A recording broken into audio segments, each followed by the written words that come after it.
I don't know. You think about obviously who helped you get here. Family first, no question about it. Support from my parents, brother and sister, and later on in life, my wife. But obviously all the coaches, teammates, so many. I think that's the best part too. When you're here today, Ken touched on it. It's an opportunity to reflect on your career and the things you experienced, the people you met along the way. It's just so many people. It makes you happy thinking back of all the fun times you had as a hockey player, and not only on the ice but also away from the game. What the game brought us,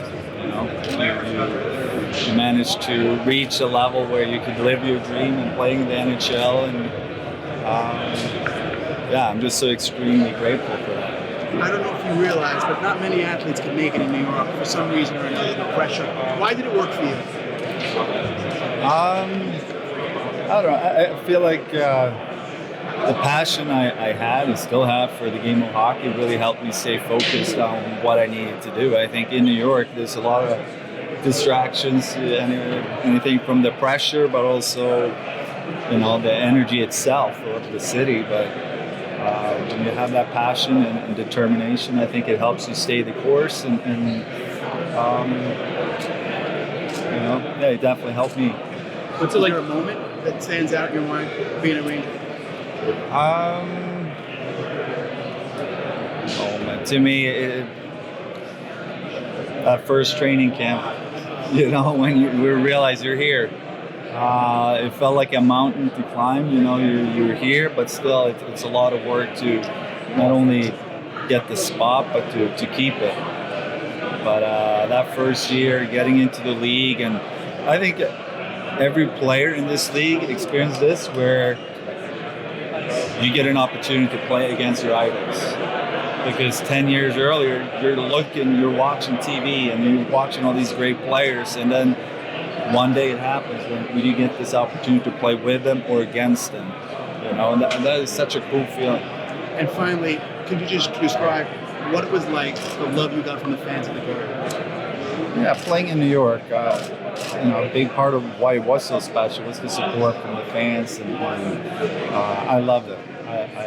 I miss playing there, but luckily I still come back there a lot, and I'm still part of the MSG family. I love it, but that support that I felt for 15 years was incredible.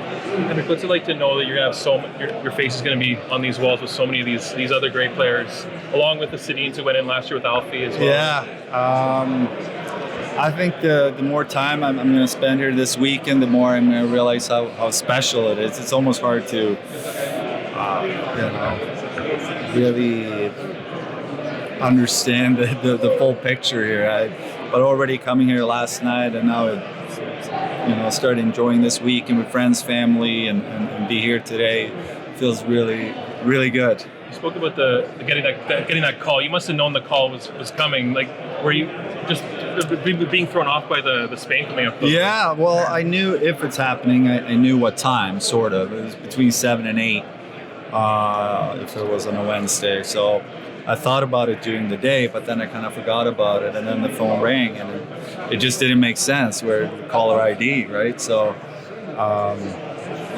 but it's just a very humbling and a great feeling, though, when you're walking away from the game now, and this is kind of the last hooray, I guess. But you put so much into it. It meant so much to me. I'm extremely proud and grateful for this.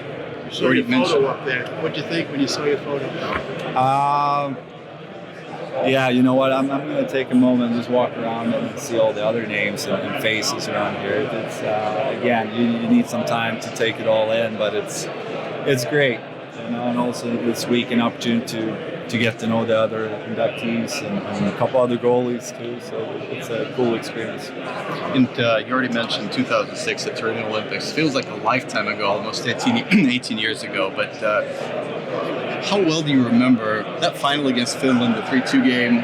And just what are your overall recollections of that whole thing? I just remember it was my first experience at the Olympics, and that energy being there, the village, the athletes, and what I said earlier, to get an opportunity to play with those legends on the Swedish team with Sundin and Forsberg and Lidström and Alfredsson. So I remember thinking during the tournament, it was kind of a surreal feeling.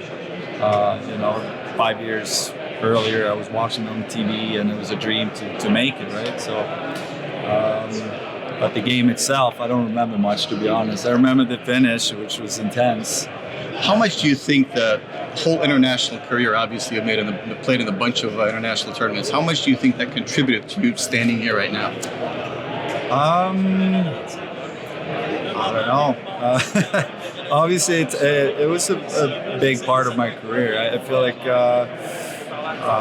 like I accomplished a lot overseas before I made it to the NHL, winning championships over there, and having. It was just the next step for me to make it to the NHL and keep growing. Right, playing for my country was a big deal to me, and I loved it. And finally, in 2016, Dominik Hasek called you the best European goaltender at the time. First of all, did you know about him saying these words, and how much does something like that mean to you? I don't know that much about the comment, but I do remember when. First off, he was one of my biggest idols growing up. Him and Patrick Roy was just incredible to watch them play. And I remember, I didn't think that much of wins. It was important as a team to win. But here there's a lot of focus on how many wins the goalie has, right? And I remember when I tied him with wins, European-born goalie, and tying Dominik Hasek. That was a big moment for me because he meant so much to me growing up, and it's a huge inspiration. Love watching him play. Thanks so much. Congrats. 4 teams, including the leagues here, are going to Stockholm next week to play the Global Series. What do you think that is? That good for Swedish hockey? Good for the Swedish players? Good for the Swedish fans? What do you think? To have the NHL come over? Yeah. Absolutely. It's an opportunity for the Swedish hockey fans to see great hockey players, some of the best players in the world, right? So, selfishly, I did a couple of times, and I loved it as a player to go overseas and experience that, and yeah, they're going to have a great time. Were you playing in Sweden or Rangers? So with the Rangers, we open up in Stockholm, and we also open up in Prague one year. So I've done a couple of those trips. Does it mean a lot to the fans over there to be able to see their favorite Swedish players because they never really can? Well, you're going to have to ask them, but I'm sure they, if you're a big hockey fan, you have an opportunity to watch not only the Swedish players, Matthews and Marner, and there's so many great players right now. So if you're a kid watching hockey right now, you want to see them up close, right?